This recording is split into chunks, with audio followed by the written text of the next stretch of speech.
as duas crianças aqui falou, é a questão da divulgação mesmo, né? Como o MEC pode ajudar a divulgar essa questão dos alunos com altas habilidades de superdotação? O que o MEC pode fazer? Que forma de campanha, algum tipo de iniciativa que parta do MEC para conscientizar a população, não só os professores, claro que também, mas acho que a população como um todo. Então é isso, obrigada. Bem, boa tarde. Eu sou Diogo, estou representando aqui a Secretaria Municipal de Angra dos Reis. Sou coordenador da Unidade de Trabalho Diferenciado, que é um centro específico para alunos com altas habilidades, e esses alunos são atendidos no contraturno da escola regular. Então, a gente estabelece parcerias com as escolas regulares do município. Sou também professor de ciências, né?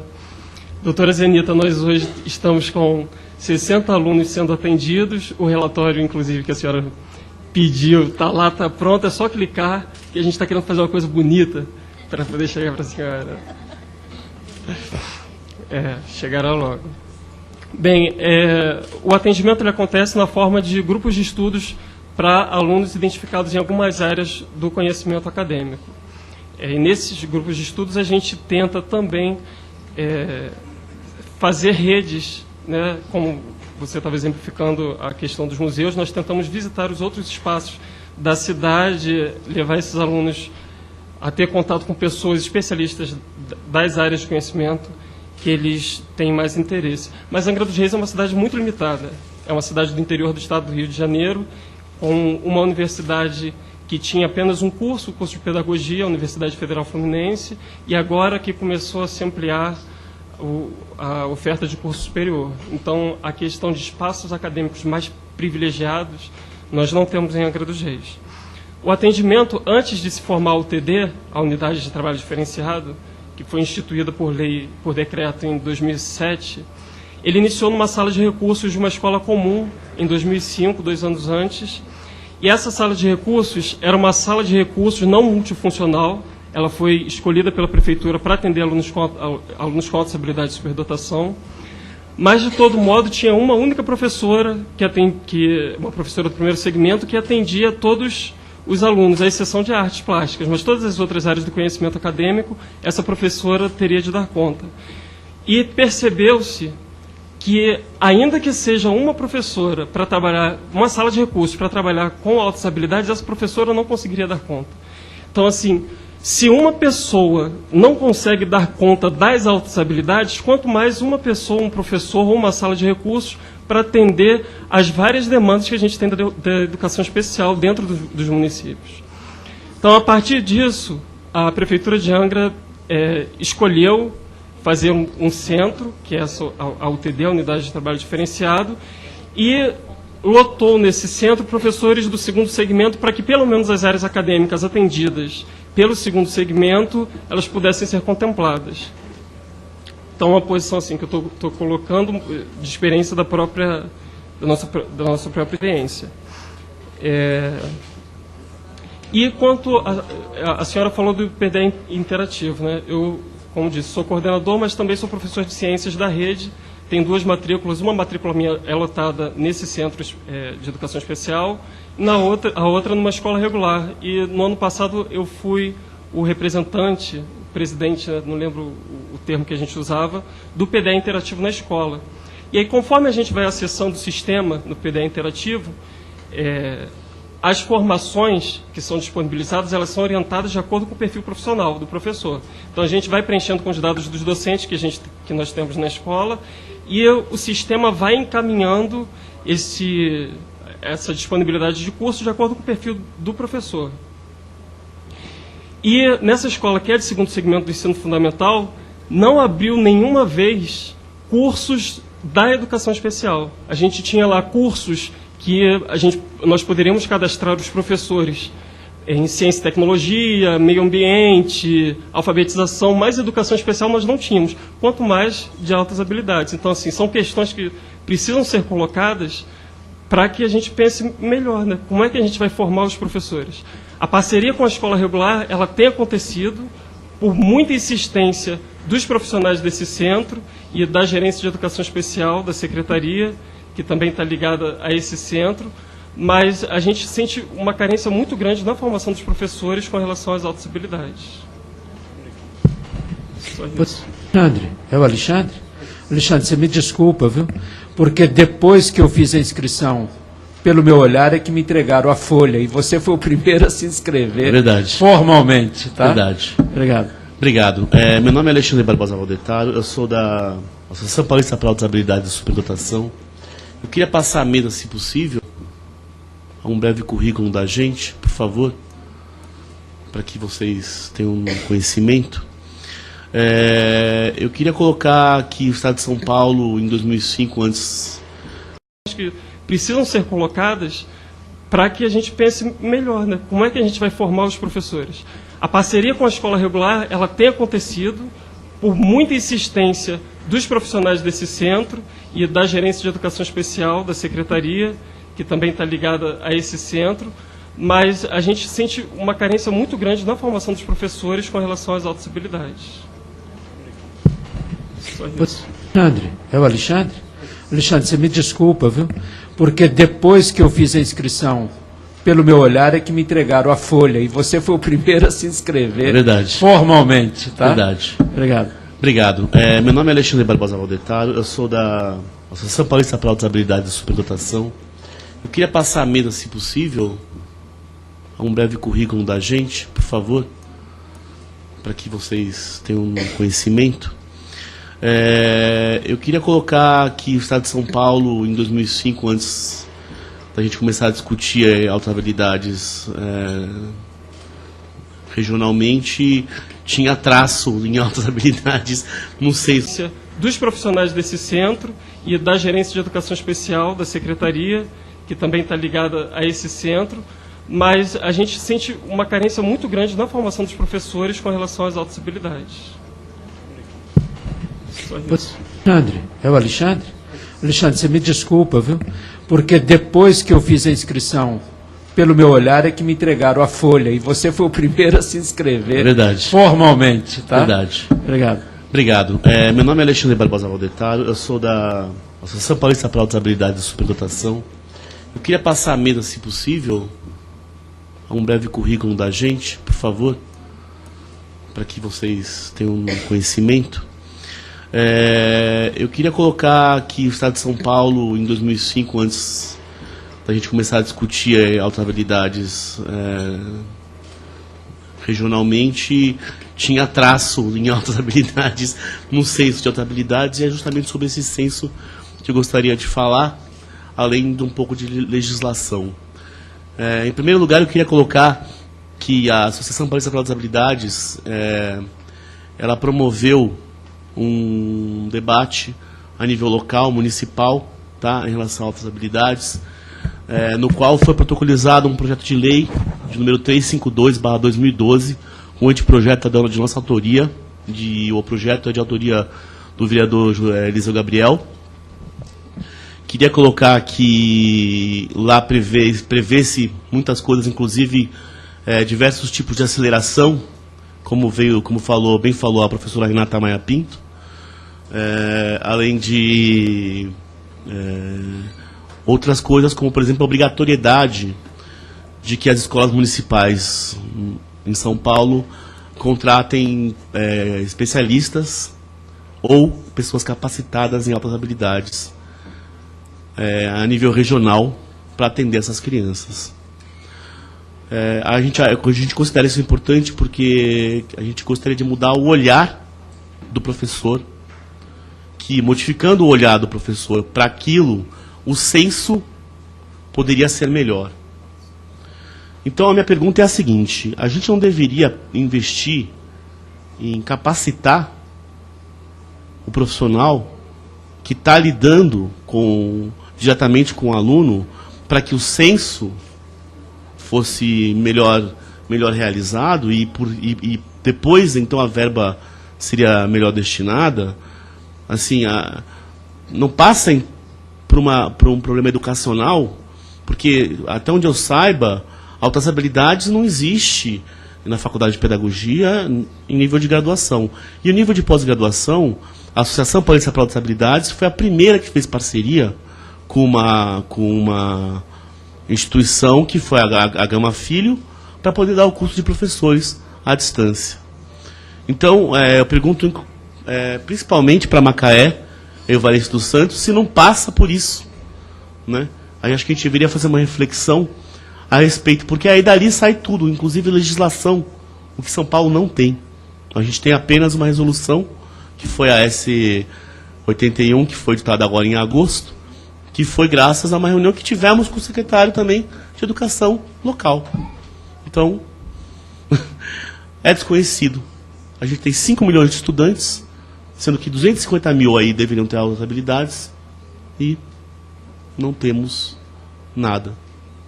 Então, a pergunta aqui que eu quero colocar é a seguinte: não passa a gente começar a colocar no nível de graduação a matéria altas habilidades como obrigatória?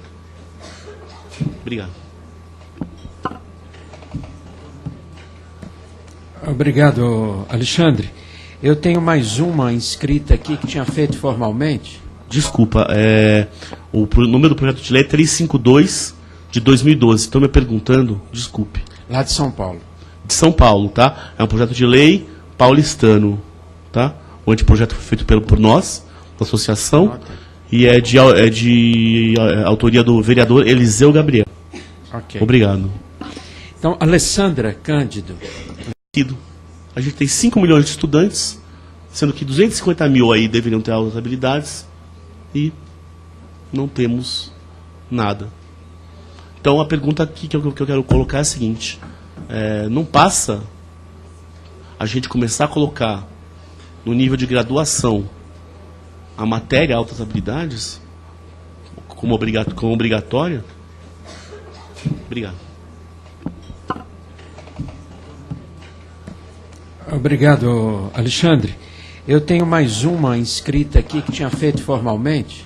Desculpa, o número do projeto de lei é 352 de 2012. Estão me perguntando, desculpe. Lá de São Paulo. De São Paulo, tá? É um projeto de lei paulistano, tá? O anteprojeto foi feito por nós, da associação, e é de autoria do vereador Eliseu Gabriel. Ok. Obrigado. Então, Alessandra Cândido. Alessandra. Boa tarde, a minha fala só vai complementar a fala dele. Eu sou mãe de criança superdotada, sou educadora, especialista, Passa a gente começar a colocar no nível de graduação a matéria altas habilidades como obrigatória? Obrigado. Obrigado, Alexandre. Eu tenho mais uma inscrita aqui que tinha feito formalmente. Desculpa, o número do projeto de lei é 352 de 2012. Estão me perguntando, desculpe. Lá de São Paulo. De São Paulo, tá? É um projeto de lei paulistano, tá? O anteprojeto foi feito por nós, da associação, e é de autoria do vereador Eliseu Gabriel. Ok. Obrigado. Então, Alessandra Cândido. Alessandra.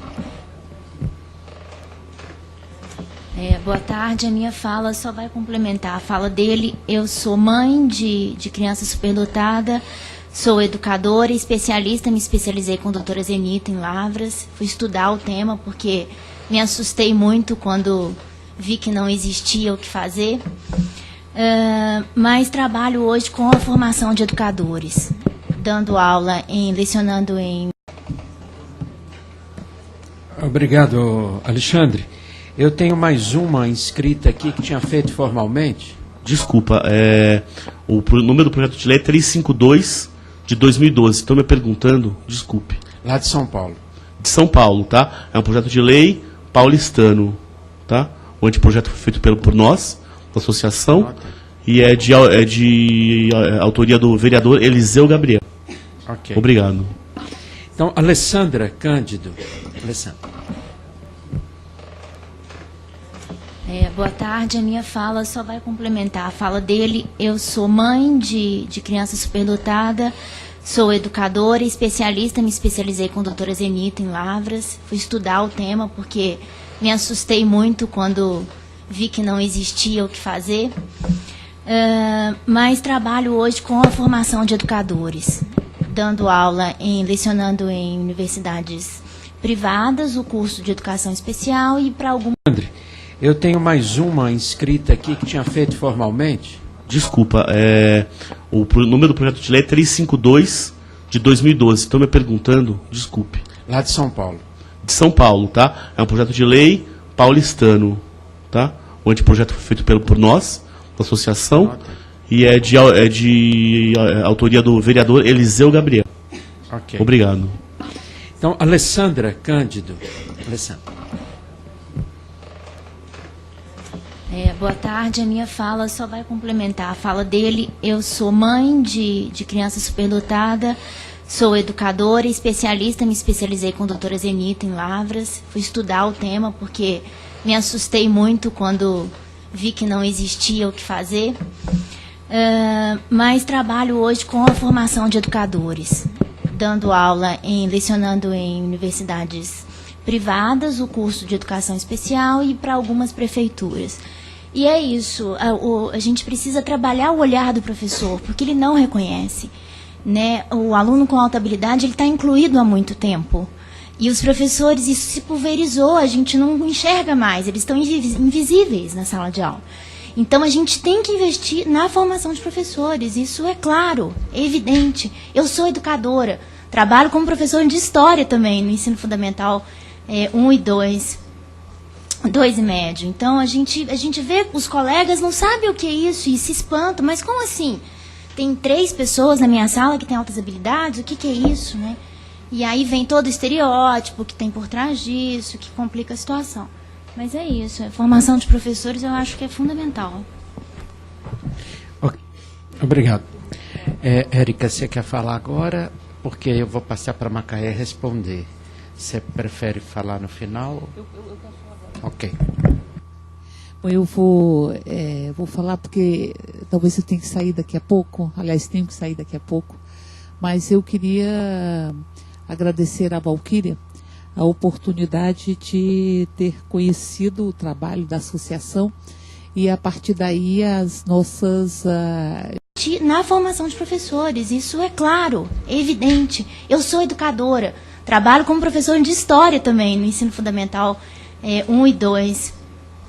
2 e médio. Então, a gente vê, os colegas não sabem o que é isso e se espantam. Mas como assim? Tem 3 pessoas na minha sala que têm altas habilidades, o que é isso, né? E aí vem todo o estereótipo que tem por trás disso, que complica a situação. Mas é isso, a formação de professores eu acho que é fundamental. Okay. Obrigado. Érica, você quer falar agora? Porque eu vou passar para a Macaé responder. Você prefere falar no final? Eu quero falar agora. Ok. Bom, eu vou falar porque talvez eu tenha que sair daqui a pouco. Aliás, tenho que sair daqui a pouco. Mas eu queria agradecer à Valquíria a oportunidade de ter conhecido o trabalho da associação e, a partir daí, o nosso diálogo na perspectiva de que nós possamos construir uma política para as pessoas com alta capacidade, as pessoas dotadas, enfim, para que nós possamos construir. Os colegas não sabem o que é isso e se espantam. Mas como assim? Tem 3 pessoas na minha sala que têm altas habilidades, o que é isso, né? E aí vem todo o estereótipo que tem por trás disso, que complica a situação. Mas é isso, a formação de professores eu acho que é fundamental. Okay. Obrigado. Érica, você quer falar agora? Porque eu vou passar para a Macaé responder. Você prefere falar no final? Eu quero falar agora. Ok. Bom, eu vou falar porque talvez eu tenha que sair daqui a pouco. Aliás, tenho que sair daqui a pouco. Mas eu queria agradecer à Valquíria a oportunidade de ter conhecido o trabalho da associação e, a partir daí, o nosso diálogo na perspectiva de que nós possamos construir uma política para as pessoas com alta capacidade, as pessoas dotadas, enfim, para que nós possamos construir uma política e possamos romper a invisibilidade. Eu acho que há uma invisibilidade. Há uma invisibilidade na escola por parte dos educadores que não veem, e muitas vezes o educador ele percebe, mas ele não sabe como lidar. E aí você tem um diálogo, porque o educador ele faz um diálogo da pessoa inteira, não é? Inteira. Você não discute apenas as alta capacidade, você discute uma pessoa que está ali, uma pessoa, com toda a sua afetividade, com todas as formas de inteligência que tem. E nesse sentido o educador muitas vezes ele se sente oprimido ou vergado em função de ele perceber as diferenças e não ter estrutura para lidar com elas, e não ter retaguarda. As salas de apoio, que são importantes, mas que estão ainda dentro do universo da escola, e muitas vezes não há o diálogo que é necessário ter com outras políticas públicas para que você possa, enfim, considerar a capacidade ou a beleza que é você ter uma pessoa com altas capacidades. E ter uma pessoa com esse nível de talento que muitas vezes, ao não ter-se uma abordagem adequada, provoca um sofrimento que não deveria provocar. Então é como se fosse invisibilizado, mas não são invisibilizados particularmente para os familiares. Os familiares percebem e não são muitas vezes escutados. Não há espaço de escuta para os familiares que chegam e que falam e que dizem, e é como se a escola não escutasse. A escola não pudesse estabelecer esse diálogo com os familiares, o que aumenta, agudiza o nível de angústia que os familiares têm com a percepção que tem das altas habilidades ou capacidades ou os talentos, o talento que o seu menino e a sua menina carrega. Então, por isso, é importante que nós possamos traçar uma política pública que aborde os vários aspectos. Mas me parece que hoje ficou absolutamente claro algo que a Valquíria já vinha falando há muito tempo, que é a necessidade, primeiro, de ter um censo. Mas não é apenas um censo, que você possa recortar os perfis e que possa esse censo e esse recorte de perfis que tem, nós já temos instrumental para isso. A Zenita aqui falou do instrumental, do arcabouço que você tem, dos instrumentos que você tem para que você possa estar fazendo este mapeamento ou esta identificação, e que nós possamos a partir daí construir os planos individuais, porque tem que ter um plano individual.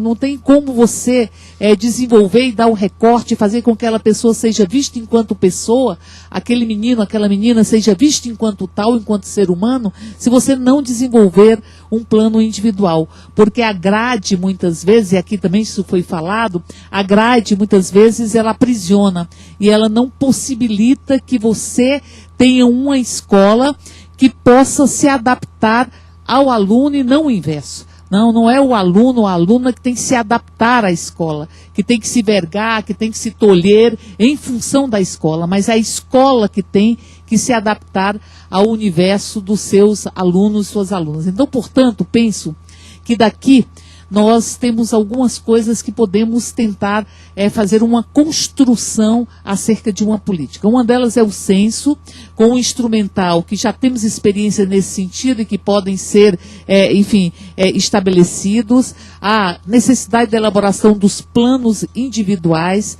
a necessidade de capacitação dos educadores, dos professores, e eu não digo só dos professores, acho que o conjunto da escola tem que ser capacitado, acho que deveria se promover ou ofertar cursos para o conjunto da escola, porque todos que ali estão são educadores, quem está na secretaria é educador, quem está, enfim, no serviço de cuidado também é educador, mas, enfim, que nós pudéssemos estar trabalhando com a capacitação, com a formação dos educadores e educadoras, e que nós possamos assegurar o financiamento para o empoderamento e o fortalecimento dos núcleos e também dos programas, não é? Ou seja, também não nos basta ter o plano individual, ter a identificação, ter o plano individual e não termos os recursos para que aquele plano possa ser implementado a partir das estruturas do próprio Estado. Então, estes são elementos que a gente deveria estar trabalhando com eles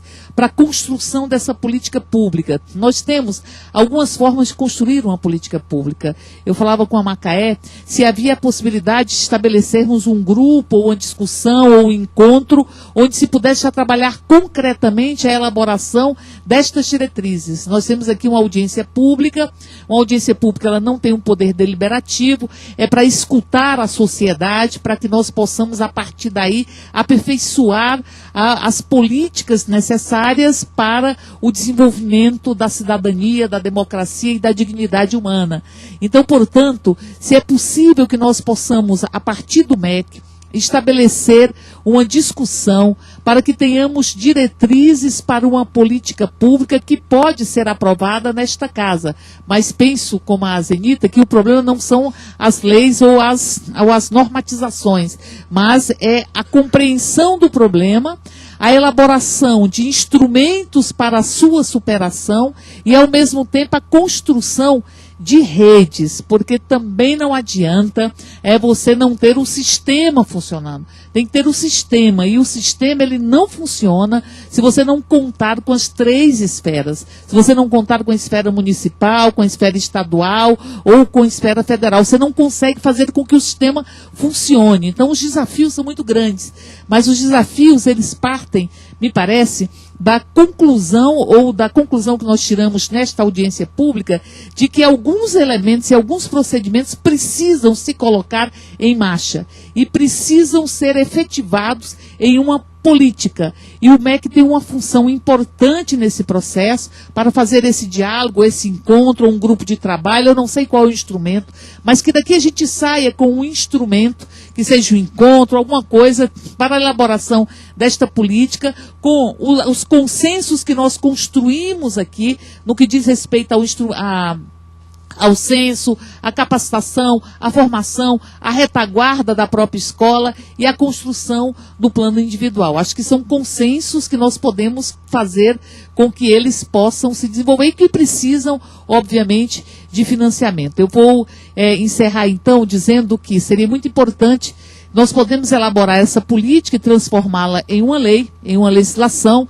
Isso não é o mais difícil, acho que isso aqui passa pelo consenso do conjunto dos parlamentares, e você possa fazer isso, mas Drummond tem razão, já que se falou tanto em mineiros, não é? Drummond tem razão quando diz que as leis só não bastam, né? Porque os lírios não nascem das leis, diz Drummond. É muito mais importante que nós tenhamos aqui o compromisso do MEC, e que a partir daí nós tenhamos uma construção de uma série de discussões, seja através de GT, através de encontros, enfim, para que nós possamos ter esse plano de atendimento. E, por fim, dizer que, para além disso, nós precisamos dialogar com o conjunto das políticas públicas, não é?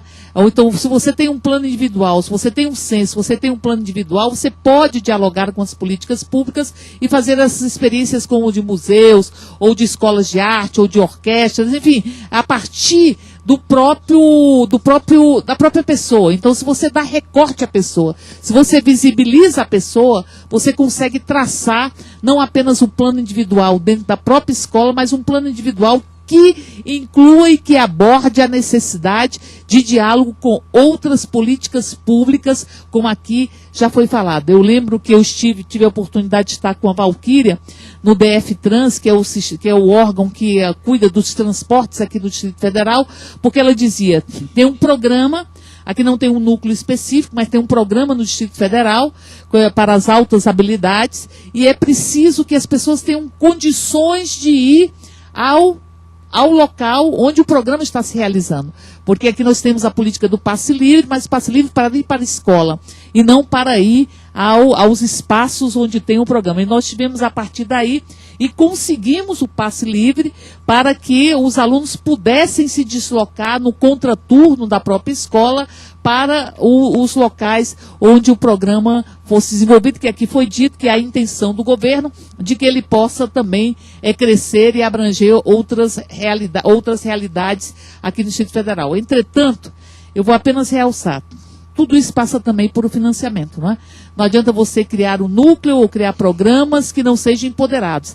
A articulação com as outras políticas públicas, ela não pode vir em detrimento do reforço dos próprios núcleos, porque eles não são contraditórios ou antagônicos, são complementares. Fortalecer os núcleos significa também abrir as possibilidades de diálogo com outras políticas para que nós tenhamos um atendimento que possa contemplar o conjunto das necessidades humanas. Por isso eu encerro agradecendo a oportunidade de estar fazendo essa discussão nesta tarde com cada uma e cada um de vocês, particularmente agradecendo a Valquíria, que nos oportunizou a possibilidade de estarmos fazendo uma construção que me parece que é absolutamente fundamental para dar visibilidade e para, a partir daí, nós termos uma política concreta que pode se transformar em lei, mas que pode existir sem passar, inclusive, pelo crivo do próprio legislativo, porque o MEC, a partir da legislação que nós temos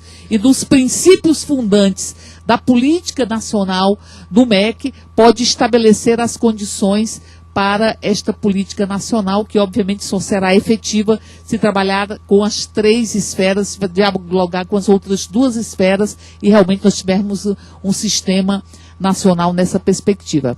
Obrigada.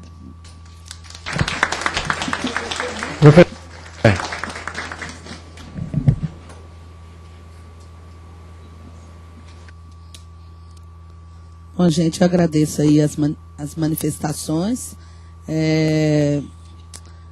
Diogo, gostei muito de conhecer a experiência da unidade de trabalho diferenciado e é bom você chamar a atenção para esse aspecto do PDE, que nós estamos exatamente na época que o PDE está reabrindo agora. Sem passar, inclusive, pelo crivo do próprio legislativo, porque o MEC, a partir da legislação que nós temos e dos princípios fundantes da política nacional do MEC, pode estabelecer as condições para esta política nacional, que obviamente só será efetiva se trabalhar com as 3 esferas, se dialogar com as outras 2 esferas e realmente nós tivermos um sistema nacional nessa perspectiva. Obrigada.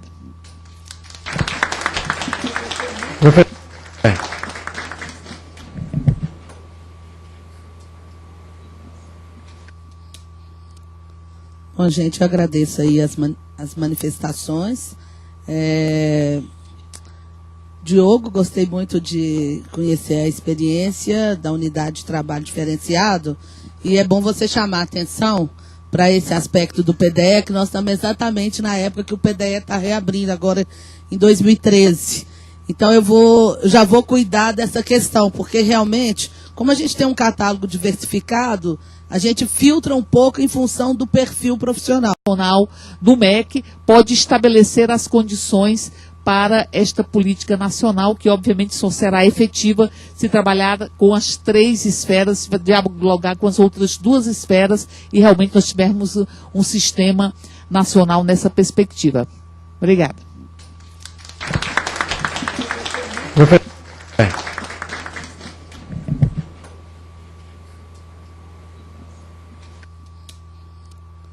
Bom, gente, eu agradeço aí as manifestações. Diogo, gostei muito de conhecer a experiência da unidade de trabalho diferenciado e é bom você chamar a atenção para esse aspecto do PDE, que nós estamos exatamente na época que o PDE está reabrindo agora em 2013. Então eu já vou cuidar dessa questão, porque realmente, como a gente tem um catálogo diversificado, a gente filtra um pouco em função do perfil profissional. Eu acho que você chama atenção para um aspecto importante, que é da gente abrir essa formação para os professores das diferentes disciplinas. Então, essa é uma questão aqui que eu já estou levando em consideração, levando para casa para ver como que a gente pode trabalhar essa questão no próprio sistema do PDE, se é possível, ainda para esse ano, fazer, tipo assim, tirar essa trava, para que os professores dos anos finais do ensino fundamental e do ensino médio também possam acessar todos os cursos que estão presentes lá. Eu acho muito interessante aqui o que foi falado, eu não registrei seu nome, George? Pelo George, aí eu acho que, George, essa questão que você coloca sobre a gente trabalhar mais o conhecimento dos professores, eu acho que isso está ligado. Acho que é uma agenda geral, que todo mundo aqui falou, a gente precisa dar visibilidade a essa questão para que os professores, eu falo que os professores, assim como a nossa sociedade. A gente tem muito que avançar do ponto de vista de conhecer e perceber, acho que é a riqueza que é o ser humano, né? E perceber essa diversidade e dar conta de lidar e de tratar com essa diversidade. Eu acho que o que você mostra um pouco em relação à questão da entrada na escola de música, né, é um desafio. Quer dizer, ao construir uma rede, a gente também tem que pensar que essa rede também ela tem que mudar. Porque do jeito que ela está estabelecida hoje, ela também não dá conta dessa diferenciação. Aí, correlato. Quando a gente pensa a ida de criança pequena ao museu, a gente pensa quantos museus no nosso país estão preparados para receber a infância, né? Muito pouco, porque a infância até bem pouco tempo nem era considerada como sujeito de direitos, né? Então nós estamos num processo rápido, mas é de transformação dessas concepções. Mas o que eu acho importante? Quando a gente pensa nessa perspectiva de construção de rede, tem muitas famílias que elas mesmas não conseguem acessar isso. Quer dizer, isso que você fez pelo seu filho, sacou isso, foi lá, colocou na escola de música, nem sempre isso é viável para todas as famílias. Então, o que eu penso é que se a gente, a partir da escola, articula uma rede, né, esse professor, o núcleo de atendimento, pode ajudar a construir essas pontes e garantir que as crianças, os adolescentes, possam acessar esses diferentes espaços. Cláudia, a questão lá de São Paulo, eu vou tentar recuperar, Cláudia, esse seu contato, mas você podia, que eu vou te passar o meu cartão, para a gente conversar, para entender melhor o que é a questão.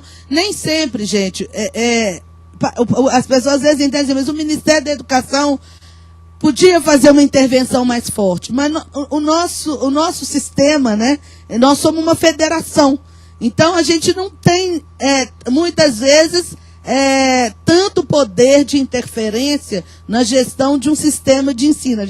Nós trabalhamos num regime de colaboração. Então, na verdade, a gente muitas vezes trabalha no sentido de construir entendimentos. Então, eu estou entendendo assim, o seu pedido de como é que o MEC pode trabalhar na construção desse entendimento e até apoiar para que algumas coisas que podiam ser, às vezes, resolvidas de uma maneira muito mais rápida, mais simples, né? Às vezes empaca. E aí eu vou dizer, gente, às vezes impacta nem é por causa do gestor, né? Às vezes o gestor nem sabe.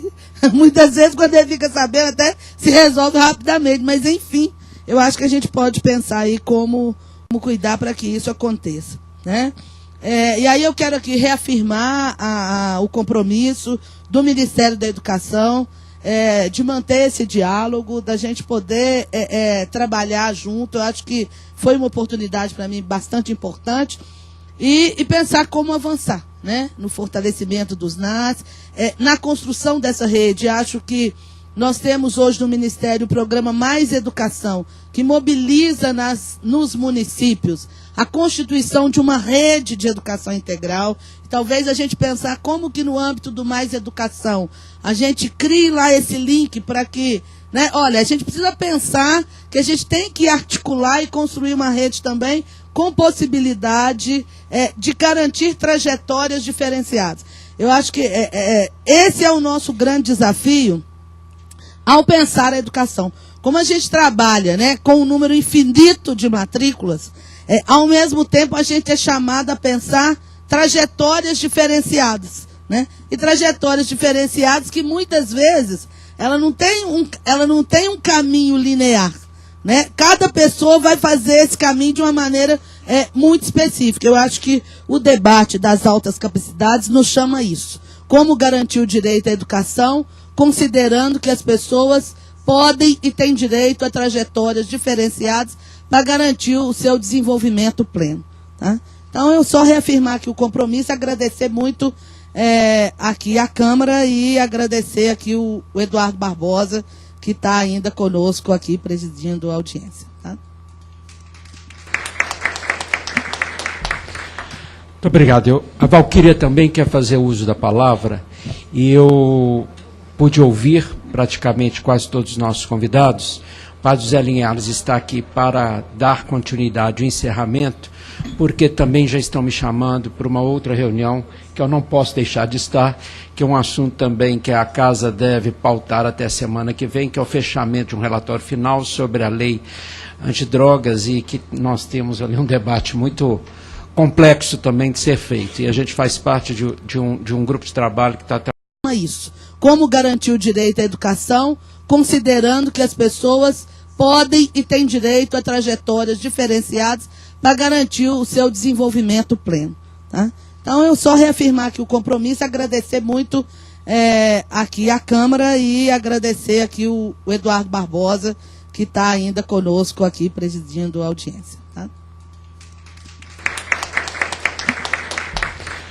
Muito obrigado. A Valquíria também quer fazer uso da palavra, e eu pude ouvir praticamente quase todos os nossos convidados. O Padre José Linhares está aqui para dar continuidade ao encerramento, porque também já estão me chamando para uma outra reunião que eu não posso deixar de estar, que é um assunto também que a Casa deve pautar até a semana que vem, que é o fechamento de um relatório final sobre a lei antidrogas, e que nós temos ali um debate muito complexo também de ser feito. E a gente faz parte de um grupo de trabalho que está trabalhando sobre um substitutivo a ser apresentado. Bom, da nossa parte, o que eu quero dizer, que eu acho que a iniciativa da deputada Érica e do deputado Nilmário trouxeram para a Comissão de Educação um assunto que passou à margem por muito tempo. Ele, de fato, a Comissão de Educação, até nesse momento, não conseguiu ainda dar atenção devida à questão. Eu acho que é o início de uma nova etapa, onde nós nos comprometemos a levar adiante esse debate, não só para mudanças da legislação, mas, sobretudo, tentarmos fazer com que o país tenha uma política muito bem focada, identificada com esse segmento da população, que merece todo o cuidado e toda a atenção, como todos os outros cidadãos brasileiros, e que, de fato, nós temos um descaso, né? Eu acho que ainda está no imaginário popular que a pessoa com altas habilidades não precisa de suporte, ela por si só já é muito, né? Eu lembro uma vez, eu que trabalho com o outro lado, que eu trabalho com a pessoa com deficiência intelectual, né? Sou presidente da Federação das APAES de Minas e tenho 25 anos de trajetória nesse caminho, fui presidente da Federação Nacional das APAES, e uma vez eu visitei um gabinete de prefeito, e uma mãe esteve lá há muitos anos atrás dele pedindo para que pudesse ter uma estrutura de atendimento. Naquela época ainda usava o termo excepcional, e a mãe usou dessa forma. Aí o prefeito virou e falou assim: essa mulher está doida, não vou fazer, isso é muito difícil. Aí o secretário dele ouviu essa senhora saindo, muito descontente, triste, da sala do prefeito, e foi até ele e perguntou: o que foi que você fez com essa senhora, que ela veio aqui, saiu cabisbaixa, triste, né? Ele falou assim: vê lá, ela veio cá me pedir um atendimento excepcional. Excepcional não é gente que é boa demais? Para que vai ter que ter um atendimento específico, um olhar específico? Aí o secretário, com bom senso, disse: não, vamos ver, você conhece o filho do fulano que trabalha aqui? Ela está falando dessas pessoas. Ah, isso é importante, então chama para cá que nós vamos conversar outra vez, né? Então o imaginário, às vezes, das pessoas é impeditiva, muitas vezes, de você criar ambientes propícios de desenvolvimento e entender que aquela pessoa tem que ser percebida na sua condição, e, nesse caso, com habilidades e com talentos que precisam, inclusive, ser valorizados, reconhecidos, identificados, estimulados e também conduzidos, né? Que eu acho que isso é que é muito importante para que essas pessoas possam ter boas referências e que coloquem esse talento à disposição da sociedade e dele mesmo, né, para ser feliz. Então, da nossa parte também, eu quero aqui dar o testemunho, estou à disposição de todos para poder contribuir para a construção de algo que nos cabe e que a gente possa também participar. Então, muito obrigado, e o deputado Zé Linhares conduz o restante do trabalho. Obrigado.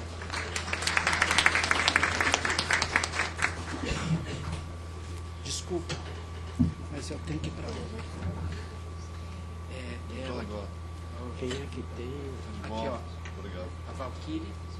Ela vai falar e ela tem um vídeo apresentado de 4 minutos. Certo. Então, Um abraço, Luciano. Prazer te ver. agora.